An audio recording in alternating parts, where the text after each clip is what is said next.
Joe Biden is doing very Joe Biden stuff. Let me show you the new thing from Politico.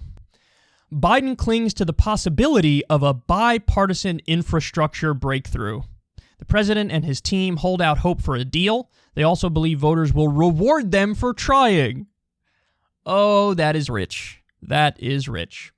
So, first of all, voters are not going to reward you for trying to make a bipartisan deal. Nobody cares. If voters get a check in the mail from the federal government, not a single person would say, I refuse to take this because it only passed with Democratic votes. You can keep your money. I don't want it because it's not bipartisan. Nobody would say that. Nobody believes that. Very few people even follow the ins and outs of what's happening in Washington, D.C. It's just a comical notion that they cling to like they're children. Bipartisanship is always good because Mama and Papa told me that bipartisanship is always good. Yay! Yay! Not true. Oftentimes bipartisanship sucks, like when it makes bills worse, or when you're agreeing to do horrible things in the first place, like endless war or deregulating Wall Street. So that's just a childish notion I don't agree with. Now, of course, the other point is the president's holding out hope for a deal. So, in other words, he's acting like he believes in unicorns. Because I got news for you. Doesn't matter how much you water down an infrastructure deal, you're not getting a bipartisan. You think you're going to get 60 votes? Dog, you have like 8 Democrats on Biden's side who are like, I'm not even in favor of what you're trying to do. So how are you going to hold the 8 Democrats and then sway like 8 or 9 Republicans? It's literally not possible. It's not possible. So for them to say, oh, he clings to the possibility of a bipartisan infrastructure breakthrough, he's either the dumbest person on the planet or here's the other possibility, and I hope this is true, he's doing this like he's pretending to do this. He knows it's not going to go anywhere, but he's pretending to make an effort to do a bipartisan deal so that he can turn around to Manchin and Sinema later and be like, I did everything I could and they spit in my eye. What do you want me to do?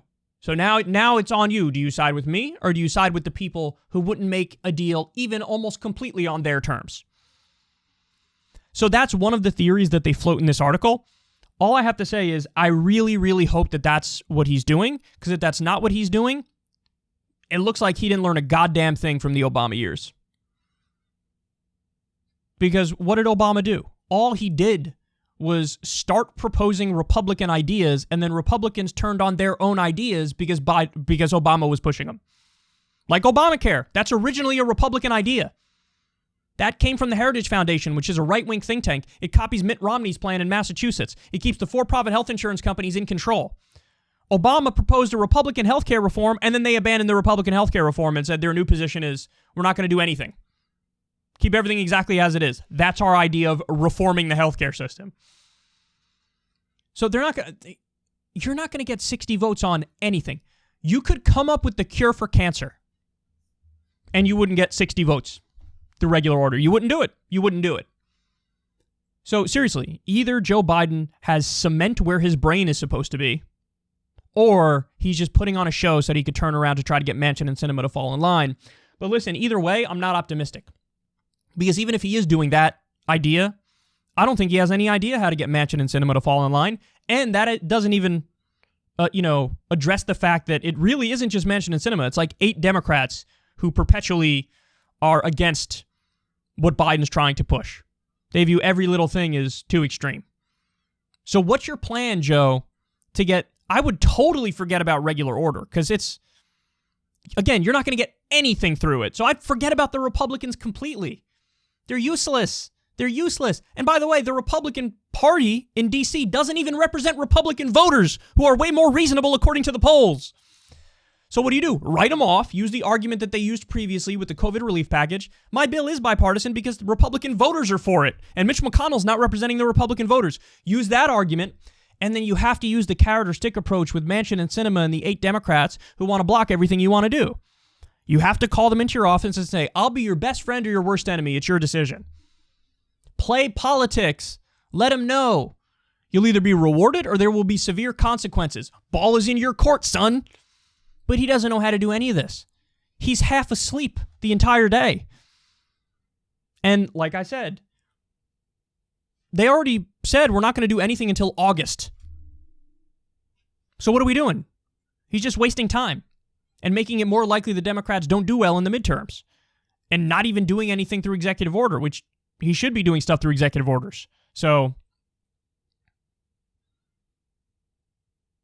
he's clinging to a total fairy tale, Biden is. He's clinging to the belief that the tooth fairy is real if he's sincerely waiting on a bipartisan infrastructure breakthrough. Final point. Did you know that in order just to update our infrastructure, you need over $4 trillion in spending? I don't remember the exact number, so don't quote me on this, but I think it's $4.7 trillion just to update it. And that number's from a report like 3 years ago, so it's probably even more now. But let's go with that number. So you need like $4.7 trillion just to update it.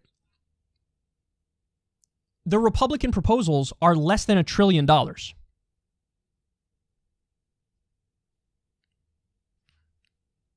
You're not in the same galaxy of where you should be.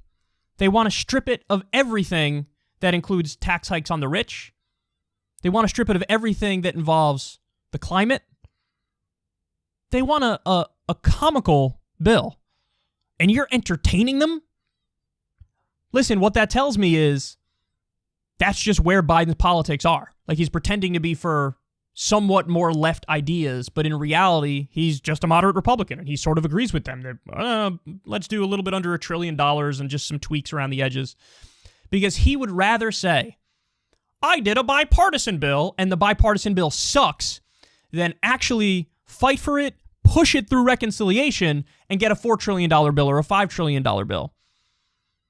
That's what he would rather do. Because, listen, his whole record shows, all of his experience shows, that's sort of where his politics are. So, there you have it. I'm clinging to hope that there's a bipartisan infrastructure breakthrough, which is nowhere in the realm of reasonable. This is so far from happening, it's hardly even worth a comment.